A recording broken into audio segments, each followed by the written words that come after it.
নমস্কার। আজকের পদার্থবিজ্ঞান বিষয়ের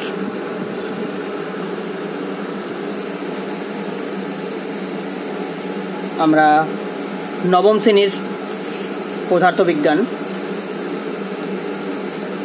যেটাতে প্রথম চ্যাপ্টার হচ্ছে স্থিতি এবং গতি, রেস্ট অ্যান্ড মোশন। স্থিতি, স্থিতি মানে স্থির, যেটা একদম স্থির। আর গতি, গতি মানে কি? গতি মানে মোশন, মোশন মানে যেটা পরিবর্তিত হচ্ছে, যেটা চলছে, গতি গতিশীল, যেটার গমন হচ্ছে। তাহলে আমরা কখন বুঝবো যে একটি বস্তু স্থির, স্থিতি এবং একটি বস্তু গতিশীল? দেখো, প্রত্যেকটি মানুষ, যতজন মানুষ আছে তারা তো গতিশীল, তাই তো? তারা এক জায়গা থেকে আরেক জায়গায় যেতে পারে। ঠিক তেমনি ঘড়ির কাঁটা, যেটা ব্যাটারি দিলে আমরা চলে, সেটাও আমাদের গতিশীল। এই যে দেখো, ঘড়ি এখানে আছে, দেখো ঘড়ির কাঁটাটি সময়ের সাথে সাথে পরিবর্তিত হচ্ছে, তাই তো? দেখতে পাচ্ছ, কাঁটাটি পরিবর্তিত হচ্ছে, সময়ও চেঞ্জ হচ্ছে। তাহলে এই যে সময়ের সাথে সাথে পরিবর্তন হচ্ছে, এটা হচ্ছে কি? গতি, গতিশীল বস্তু। কিন্তু যেটির সময়ের সাথে সাথে কোনো পরিবর্তনই হয় না। যেমন দেখো, এই পেনটি দেখতে পাচ্ছ তোমরা, আমি এখানে রেখে দিলাম। এবার আমি ওটাতে হাত দিই, হাত যতক্ষণ না দেব, যতক্ষণ না ওকে হাওয়া দেব বা কিছু দেব, যতক্ষণ না ওটা টাচ করব, ততক্ষণ ওটা নড়বে না। তাহলে ওটা আমাদের সাপেক্ষে স্থির বস্তু একটা। তাহলে এটা হচ্ছে স্থিতি। কিন্তু আমরা যদি দেখি, এই কলমটি পৃথিবীর এই যে ভারত দেশের পশ্চিমবঙ্গের বাঁকুড়া জেলাতে এই যে কলমটি রাখা আছে আমার বাড়িতে, তো এই বাড়িটা যদি আমি চন্দ্রপৃষ্ঠ থেকে দেখি, তাহলে দেখবো যে এই পেনটি কিন্তু আর এই জায়গাতে নেই। পেনটি পৃথিবীটা ঘোরার সঙ্গে সঙ্গে অন্যদিকে চলে গেছে। তাহলে এটা কিন্তু তখন চন্দ্রপৃষ্ঠ থেকে যদি দেখি, তাহলে এই পেনটিও কিন্তু তখন গতিশীল বস্তু হয়ে যাবে। তাহলে আমরা জানবো আজকে গতি কাকে বলে এবং স্থিতি কাকে বলে। তাহলে প্রথমে আমরা জানি স্থিতি কাকে বলে। স্থিতি হচ্ছে যে বস্তুর অবস্থান তার পারিপার্শ্বের অন্যান্য বস্তুর সাপেক্ষে। এই যে বস্তুটি, এই বস্তুটি যেই অবস্থানটা তার পারিপার্শ্বে, মানে এই জায়গাটার বা আমার দৃষ্টিভঙ্গিতে সময়ের সঙ্গে পরিবর্তিত হয় না, সময়ের সাথে পরিবর্তিত হচ্ছে না, সেই বস্তুকে স্থির বা অচল বস্তু বলে এবং বস্তুর ওই অবস্থানকেই স্থিতি বলে। এই যে বস্তুটি অবস্থান করে আছে, এটাকেই বলছে স্থিতি। এই যে আমি এবারে এটাকে নড়িয়ে দিলাম, তাহলে এটা কিন্তু গতিশীল বস্তু হয়ে গেল। এই যে নড়ে দিচ্ছি, এটা কিন্তু গতিশীল বস্তু হয়ে গেল। তাহলে এবারে বলছে যেই বস্তুর অবস্থান তার পারিপার্শ্বের অন্যান্য বস্তুর সাপেক্ষে সময়ের সঙ্গে পরিবর্তিত হয়। যেমন আমার হাতটা দেখো লড়ছে, তাই তো? তাহলে এই যে বস্তুর অবস্থান, আমার হাতটা বস্তুর অবস্থান, তার পারিপার্শ্বেও মানে তোমাদের দৃষ্টিভঙ্গি বা আমার দৃষ্টিভঙ্গির সাপেক্ষে সময়ের সঙ্গে সঙ্গে, সময় কিন্তু পরিবর্তিত হচ্ছে, সময়ের সঙ্গে সঙ্গে পরিবর্তিত যদি হয়, তাহলে সেই বস্তুকে গতিশীল বা সচল বস্তু বলে। এই বস্তুটা হচ্ছে গতিশীল বস্তু। এবং এই যে বস্তুর অবস্থান, এই যে অবস্থানটা, আমার হাতটার যে অবস্থান, সেই অবস্থানটাকে বলছে গতি। তাহলে বুঝতে পারলে আজকে গতি এবং স্থিতি কাকে বলে। এবারে কি বলছে দেখো, বলছে যে যদি স্থিতির একটা উদাহরণ, যে ধরো রাজভবন, একটা রাজভবন আছে থেকে মনুমেন্টের দূরত্ব কাল ছিল আজও তাই আছে। মানে ধরো বাঁকুড়া থেকে বিষ্ণুপুর বা পশ্চিমবঙ্গ থেকে চেন্নাই বা পশ্চিমবঙ্গ থেকে দিল্লির যে দূরত্ব, সেই দূরত্বটা সময়ের সাথে সাথে কি পরিবর্তিত হচ্ছে? পরিবর্তিত হচ্ছে না তো। তাহলে সেটা একই আছে। তাহলে সেই যে জিনিসগুলো সময় চলে যাচ্ছে কিন্তু পারিপার্শ্বিক নির্দিষ্ট বস্তুর সাপেক্ষে অবস্থানের পরিবর্তন করছে না বলে মনুমেন্ট স্থির অবস্থায় রয়েছে। এই স্থির অবস্থাকেই স্থিতি বলছে। আর গতিশীল গতি কোনটা, একটা উদাহরণ দিয়ে বুঝিয়ে দিচ্ছি। যে একটি চলন্ত বাসকে লক্ষ্য করলে দেখা যাবে যে রাস্তার পাশে দাঁড়িয়ে থাকা একটা গাছ থেকে বাসটির দূরত্ব প্রতি মুহূর্তে বাড়ছে। তোমরা প্রত্যেক দিনই দেখেছো, প্রত্যেক দিনই যাচ্ছ সাইকেলে করে বা গাড়িতে করে বা বাবার মোটর সাইকেলে করে, তোমরা সবাই যাচ্ছ বাসে। তো বাসের জানলায় যখন বসে থাকো তখন দেখবে একটা বাইরের গাছটাকে যদি তুমি দেখো তাহলে গাছটা দেখবে যে তোমার কাছে এলো কাছে এলো কাছে এলো একদম কাছে এলো, আবার আস্তে আস্তে দূরে যাচ্ছে দূরে যাচ্ছে দূরে যাচ্ছে, অনেক দূরে চলে যাচ্ছে। তাহলে তোমরা কি বলবে? গাছটি চলছে,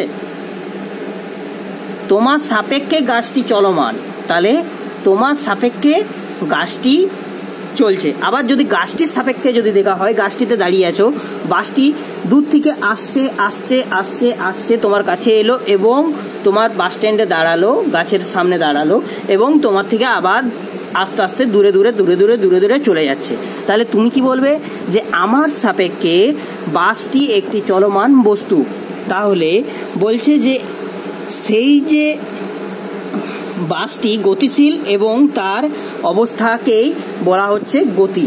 গতি অনেক রকম হতে পারে, তবে সব গতি একাধিক সরল গতির সমন্বয়। সরল গতি দুই ধরনের হয়, সরল গতি আবার দুই ধরনের হয়, একটা চলন আর একটা ঘূর্ণন। চলন মানে সোজা তুমি চলে যাচ্ছ, আর ঘূর্ণন মানে এই যে ঘূর্ণন গতি, এই যে ঘূর্ণন ঘুরোচ্ছে। ঘুরোনোর গতিকে দেখানো যাবে,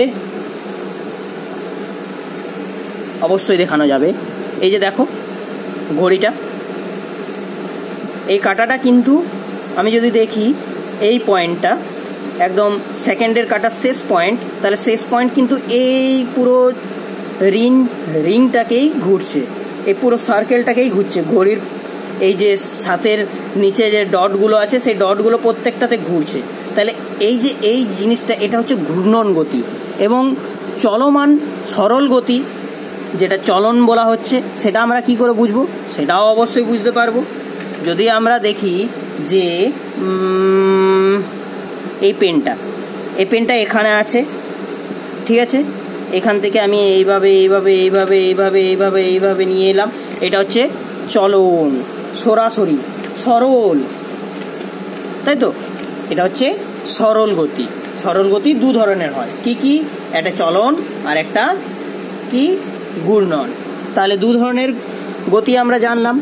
কোনো গতিশীল বস্তুর বিভিন্ন অবস্থানে বস্তু মধ্যস্থ দুটি নির্দিষ্ট বিন্দুর সংযোগ সরল রেখা যদি সর্বদা সমান্তরালে হয় তবে ওই বস্তুর গতিকে চলন বলা হয়। চলন দু রকমের হয়, একটা সরল রৈখিক আর একটা বক্ররৈখিক।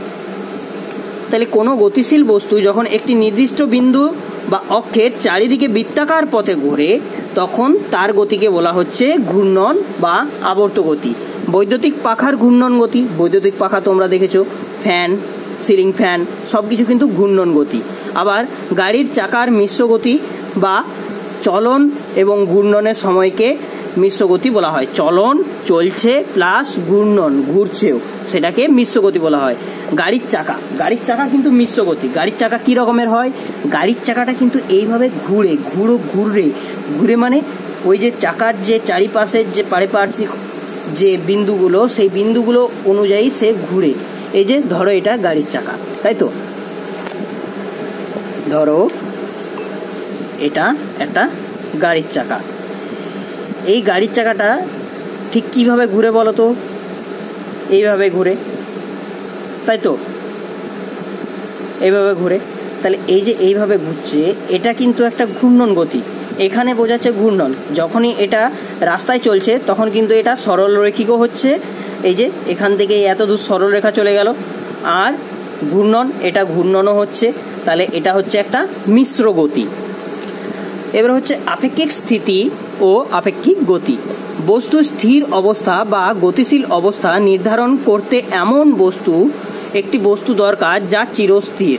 কিন্তু বিশ্বের কোনো বস্তুই স্থির নয়, বিশ্বের সব বস্তুই কিন্তু চলমান। পৃথিবীর উপর স্থির বস্তু পৃথিবীর সঙ্গেই ঘূর্ণায়মান। পৃথিবীর উপর স্থির বস্তু, যেমন এটা ধরো আমি এখানে রেখে দিলাম পেনটা, তাই তো পেনটা রেখে দিলাম, কিন্তু পেনটা পৃথিবীর সাথে সাথে কিন্তু ঘুরছে, আমাদের পৃথিবীতে কিন্তু ঘুরছে। আমরা হয়তো এক জায়গায় আছি, আমরাও কিন্তু পৃথিবীর সাথে সাথেই ঘুরছি। পৃথিবী যখন ঘুরছে তখন তো আমরা ঘুরবই।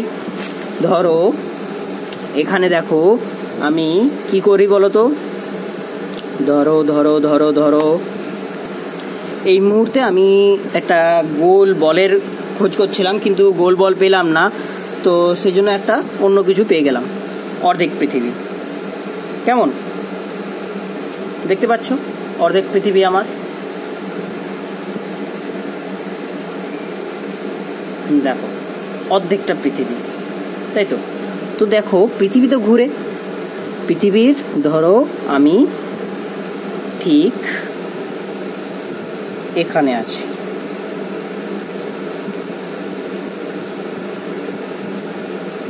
এখানে আছি, ঠিক আছে, আর আমার পাশে ধরো এই যে তুমি আছো, তাহলে এটা অর্ধেক পৃথিবী, তাই তো,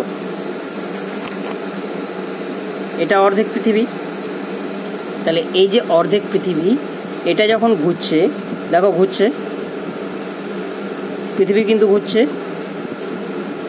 তাই তো, নিজের অক্ষের চারিপাশে ঘুরে। তাহলে এই যে ঘুরছে, তাহলে দেখো এখন তুমি এখানে ছিলে, এবারে তুমি এখানে আছো, এবারে তুমি এখানে চলে গেলে, এবারে তুমি এখানে এখানে, এবারে নাই হয়ে গেল, তোমাকে আর দেখাই যাচ্ছে না। তাহলে এই যে পৃথিবীর সাপেক্ষে কিন্তু তুমি এখানে ছিলে, এখানে চলে গেলে কি এখানে চলে যাওনি, তাহলে এক পৃথিবীর সাপেক্ষে তুমি স্থির, কিন্তু পৃথিবীর থেকে বাইরে যে কোনো জিনিসের থেকে তুমি কিন্তু পৃথিবীর সঙ্গে সঙ্গেই একটা চলমান বস্তু। তাহলে এই জিনিসটা বুঝতে পারলে, বলছি পৃথিবীর ওপর স্থির বস্তু পৃথিবীর সঙ্গেই ঘূর্ণায়মান। এই যে পৃথিবীর ওপর এটা স্থির বস্তু, এটা কিন্তু লড়ছেও না চড়ছেও না, এটা কিন্তু স্থির বস্তু, পৃথিবীর সাথেই কিন্তু এটা ঘুরছে। তাহলে পৃথিবীর সাথে ঘুরছে, এটাও কিন্তু ঘূর্ণায়মান। তাই স্থিতি বা গতি অন্য কোনো বস্তুর সাপেক্ষে নির্ণয় করা হয়। অন্য কোনো বস্তু বলতে আমি যখন চাঁদে থাকবো তখন এটাকে দেখতে পাবো, পৃথিবীতে আমি দেখতেই পাবো না এটা। তাই আমাদের সাপেক্ষে কিন্তু চাঁদ গতিশীল, তাই তো, আমরা দেখি চাঁদ এদিক থেকে ওদিকে যায়, চাঁদ কিন্তু তাহলে আমাদের সাপেক্ষে গতিশীল। সূর্যও আমাদের সাপেক্ষেই গতিশীল, কিন্তু সূর্য কিন্তু স্থির, সূর্যের সাপেক্ষে পৃথিবী ঘুরছে। তারপর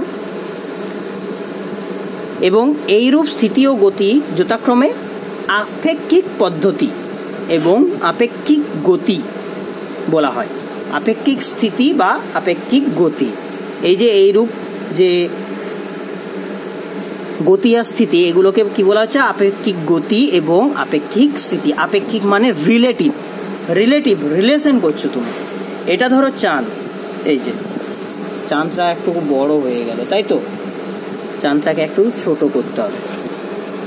আচ্ছা ধরো এটা চাঁদ, এখানে যদি তুমি থাকো তাহলে দেখো এটার সাপেক্ষে তুমি এখানে আসলে, এবারে এদিকে চলে গেলে, বা চাঁদটা এদিকে রইলাম, দেখো এখানে ছিলে এখানে ছিলে এখানে ছিলে, চাঁদ থেকে তুমি দেখছো এটা কিন্তু লড়ছে, এটা ওদিকে চলে গেল, পিছন দিকে ঘুরে গেল। তাহলে এই যে চাঁদের সাপেক্ষে তুমি একটা গতিশীল বস্তু। তাহলে আজকের এই পদার্থবিজ্ঞানের গতি এবং স্থিতি যে অধ্যায়টি, এটি সম্পূর্ণ বুঝতে পেরেছো। আর আজকের কিছু রচনাধর্মী প্রশ্নাবলীর আমি তোমাদেরকে ইম্পর্টেন্ট দিয়ে দিচ্ছি। বস্তুর গতীয় অবস্থা জানতে হলে কি কি বিষয় দরকার? এই যে বস্তুর গতীয় অবস্থা, এই যে বস্তু, এই বস্তুটির গতীয় অবস্থা যদি জানতে হয় তাহলে আমাদেরকে কি কি বিষয় দরকার সেগুলো আলোচনা করো। তারপরে হচ্ছে গতি ও স্থিতি কাকে বলে এবং এর একটি করে উদাহরণ দাও। এটাও এই চ্যাপ্টারের ইম্পর্টেন্ট কোশ্চেন। চলনের সংজ্ঞা দাও। চলন চলন চলন কাকে বলে তোমরা জানো? ঘূর্ণনের সংজ্ঞা দাও। ঘূর্ণন জানো? চলন কয় প্রকার ও কি কি? চলন কয় প্রকার ও কি কি? চলন দু প্রকার, একটা হচ্ছে সরলরৈখিক আর একটা হচ্ছে বক্ররৈখিক, দু প্রকার। তারপর হচ্ছে ঘূর্ণন কাকে বলে, তারপর হচ্ছে মিশ্র গতি কি, এটাও একটা ইম্পর্টেন্ট কোশ্চেন। আর একটা ইম্পর্টেন্ট কোশ্চেন হচ্ছে যে আপেক্ষিক স্থিতি ও আপেক্ষিক গতি বলতে কি বোঝো? এই যে relative rest and relative motion, এগুলো বলতে তোমরা কি বোঝো? তাহলে আজকের মতো এখানেই সমাপ্ত করছি আমাদের এই ক্লাস। আবার দ্বিতীয় চ্যাপ্টার নিয়ে চলে আসবো। আজকে প্রথম চ্যাপ্টার পদার্থবিজ্ঞানের শেষ করে দিলাম। পরের দিন ঠিক এই সময়ে দ্বিতীয় চ্যাপ্টার নিয়ে চলে আসবো, যার নাম কি? যার নাম হচ্ছে সরণ, বেগ, দ্রুতি এবং ত্বরণ। এই চারটি নিয়ে দ্বিতীয় চ্যাপ্টার কালকে চলে আসবো ঠিক এই সময়ে। আমাদের এই চ্যানেলে অবশ্যই তোমরা যদি তোমাদের পড়াশোনার জন্য যদি ভালো লেগে থাকে তাহলে অবশ্যই সাবস্ক্রাইব করে নেবে নতুন নতুন ভিডিও পাওয়ার জন্য এবং নতুন নতুনভাবে পড়াশোনা করার জন্য। আর তোমাদের জন্যই এই চ্যানেলে এই ভিডিওগুলো বানানো হচ্ছে, যাতে তোমাদের পড়ার সুবিধা হয়। তো আজকের মতো এইটুকুই। নমস্কার।